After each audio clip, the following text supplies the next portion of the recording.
अस्सलाम वालेकुम। आज हम मौजूद हैं दर शफा पर हकीम मोहम्मद आमिर बशीर साहब के साथ और हम इनसे बहुत सी मालूमात हासिल करेंगे। कुछ इनके बारे में पूछेंगे कि ये हिकमत में किस वक्त और किस तरह से आए, इत्तफाकी आए या कि ये अपनी मर्ज़ी से आए हैं, और इसके अलावा कुछ जड़ी बूटियों के बारे में मालूम करेंगे कि ये किन किन बीमारियों में काम आती हैं और इनसे बीमारियां कैसे शफा पाती हैं। तो आइए करते हैं हम बात चल के हकीम मोहम्मद आमिर बशीर से, जो किसी तारीफ़ के मोहताज नहीं हैं। अस्सलाम वालेकुम। वालेकुम अस्सलाम। बिस्मिल्लाहिर्रहमानिर्रहीम। मैं हकीम आमिर बशीर। सर, आप ये बताइए कि आजकल जो मच्छरों की इतनी भरमार है, गर्मी बहुत पड़ रही है, हर तरफ मलेरिया आम हो गया है, तो इसके बारे में थोड़ा सा बताइए हमें कि ये बुखार किस तरह जाता है। क्योंकि अक्सर मलेरिया का बुखार हो जाए तो बुखार जाने का नाम ही नहीं लेता, घर वाले परेशान, डॉक्टर लाचार। इसकी क्या वजह है कि हिकमत में किस तरह से बुखार चला जाता है? देखिए, पहले तो इसकी हिफाजती तदाबीर करनी चाहिए। हिफाजती तदाबीर ये है कि आप फुल आस्तीन वाले कपड़े पहने, ठीक है। उसके बाद अपने घर के अंदर मच्छर वगैरह जिस जगह के ऊपर आकर जमा होते हैं, गंदा पानी शैंक में हो, बर्तन पड़े हुए हैं, वहाँ से पानियों को ख़त्म करें। अपने घर के वॉशरूम के अंदर जो बाल्टी में पानी पड़ा हुआ, कोशिश करेंगे उसको खाली रखें। और कहीं भी आपके घर के सेन में, अतराफ में, कहीं पर भी कोई टब के अंदर किसी जगह पानी पड़ा हो तो उस पानी को फौरी तौर पर आप गिरा दें। ये चीज़ें खाली रखें ताकि मच्छरों से आपको बचा जाए।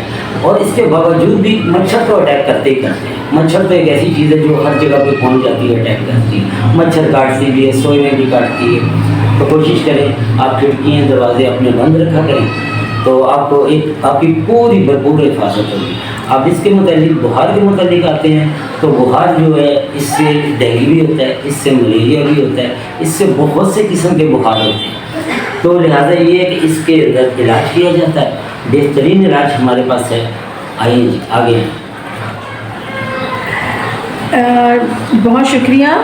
इसके अलावा ये पूछना चाहती हूँ कि हकीम साहब ये बताइए कि आजकल जैसे कि मुल्क में बहुत ज़्यादा तादाद में ये धुआं है और गर्दनवा में पोल्यूशन फैला हुआ है। इसके अलावा इस कदर गर्मी है कि गर्मी में लोगों को अक्सर औक़ात ज़्यादातर अस्थमा की प्रॉब्लम बहुत ज़्यादा हो जाती है। अस्थमा की वजह से लोग हकीम साहब, दूसरी बात ये पूछनी थी आपके बारे में कि हकीम साहब, अब आपसे मैं ये पूछना चाहती हूँ कि आप मुझे ये बताइए कि आपके आबाओ अजदाद में दादा परदादा वालिद साहब अंग्रेज़ों के ज़माने से हिकमत करते हुए चले आ रहे हैं, और आप जबकि इस दौर में हैं, जबकि दुनिया बहुत आगे जा रही है, आपने भी हिकमत को ही क्यों अपनाया है? आप किसी और प्रोफेशनल में भी जा सकते थे। इसकी क्या वजह है? ये इत्तफाकिया है या आबाओ अजदाद का असर है या आप अपनी मर्ज़ी से कर रहे हैं? ये भी अपनी मर्ज़ी से तो करना ही होता है, कोई ना कोई प्रोफेशनल इख्तियार करना होता है इंसान को। मगर ये है कि मेरे आबाओ अजदाद वगैरह इंडिया से ही करते आ रहे थे, अमृतसर से, वहाँ के जलंधर अमृतसर से हिकमत करते आ रहे थे। मेरे जो दादा हैं उनका नाम था हकीम मियाँ मोहम्मद शरीफ, मेरे वालिद का नाम था हकीम मियाँ मोहम्मद बशीर, और इस तरह से मेरे सब रिश्तेदारों में भी सब हिकमत से रिलेटेड हैं। माँ, आपने ये सवाल किया कि आजकल का जो बुखार है, ये डेंगू भी हो रहा है, ये चिकनगुनिया भी हो रहा है, हीट स्ट्रोक से भी हो रहा है। तो इसका बड़ा प्यारा और बड़ा आसान सा और साफ़ सुथरा सा इलाज है। आप घर बैठे हुए करें। मैं आपको कुछ नुस्ख़ाजात बता देता हूँ, आप घर बैठ कर इसका इलाज करें और मेरे पास आना हो तो मेरे पास आइए, मोस्ट वेलकम, कोई मसला नहीं है। अब इसके लिए आपने क्या करना है कि सबसे पहले आपने कभी भी आपको तेज़ बुखार हो, किसी भी किस्म का हो, चाहे वो डेंगू हो जाए, चाहे वो ये आपका मलेरिया हो जाए, चाहे किसी भी किस्म का हीट स्ट्रोक से भी बुखार हो जाए, वो आपने सबसे पहले तो ये एक सिंगल रेमेडी आपको बताने लगा। आपने पुदीना लेना, एक क्वार्टर गड्डी पुदीना लेना, उस क्वार्टर गड्डी पुदीने को बॉयल करें और पी लीजिए, ठीक है। बॉयल करें अच्छी तरह से, एक गिलास पानी के अंदर आधा गिलास पानी रह जाए तो उसको ठंडा करके गुड़ मिला के पीजिए।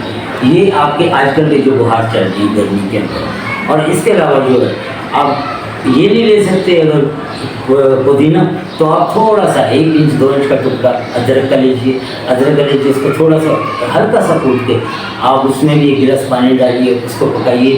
اسی طرح اس کا بھی جب آدھا گلاس پانی ڈالیے تو اس کے اندر گڑ ڈالیے، گڑ ڈال کے مکس کیجیے، جس کو گڑ ہوتا ہے دیسی شکر ہوتی ہے وہ ڈال دیں، وہ ڈال کے مکس کیجیے اور پی لیجیے۔ اچھا، تیسری اس میں بہت ہی اعلیٰ درجے کی چیز ہے، بہت ہی اعلیٰ درجے کی ریمیڈی ہے جو آپ کے گھر کے کچن کے اندر میں دستیاب ہوتی ہے، آپ ایزیلی اس کا علاج کر سکتے ہیں۔ اس کو کہا جاتا ہے اجوائن۔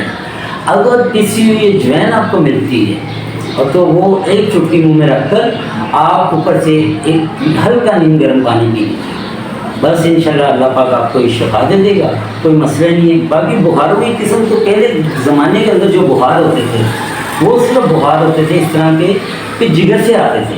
آج کل کا جو دور ہے وہ یہ دور نہیں رہے گا۔ جو جگر سے بخار آتا تھا وہ ایک ہی قسم کا بخار ہوتا تھا، جو پتے سے آتا تھا وہ ایک ہی قسم کا بخار ہوتا تھا، جو گردوں کے انفیکشن سے آتا تھا وہ ایک ہی قسم کا بخار ہوتا تھا۔ کیونکہ جگر جب خراب ہوتا تھا آپ کا پہلے وقت میں تو اس وقت یاد رکھیں جگر اور پتا یہ دونوں بہن بھائی ہیں، ان کا اتنا کلوز رشتہ ہوتا ہے۔ اگر جگر خراب ہوگا تو آپ کا پتا بھی خراب ہوگا۔ آپ کا پتے کے اندر اگر خرابی ہوگی، پتے کے اندر پتھری پیدا ہوگی تو وہ جگر بھی خراب ہوگا۔ یہ اتنے کلوز رشتے دار ہوتے ہیں دونوں۔ تو لہٰذا یہ ہے کہ پہلے اس طرح کا ایک ہی قسم کا بخار ہوتا تھا، اس کے حل ہو جاتے تھے۔ اب جیسے جیسے زمانہ بدلتا جا رہا ہے اور جو ہمارے نبی پاک نے فرمایا جیسے جیسے قیامت قریب آئے گی اس طرح سے بیماریاں، اس طرح کے عجیب و غریب آپ کے اوپر چرند پرند بھی ایسے آ جائیں گے، کیڑے مکوڑے بھی ایسے آئیں گے جو آپ کے اوپر اٹیک کیا کریں گے، حملہ کریں گے۔ جی حکیم صاحب، یہ بتائیے کہ ابھی گزشتہ منتھ میں آپ نے دیکھا ہوگا کہ چکن گونیا کا بخار بہت ہی زوراور تھا، ڈاکٹروں نے کافی علاج کیا، اس کے باوجود بھی لوگوں کو ابھی تک جسم میں تکلیف محسوس ہوتی ہے۔ حکمت میں اس کے بارے میں کیا کہتے ہیں کہ حکمت میں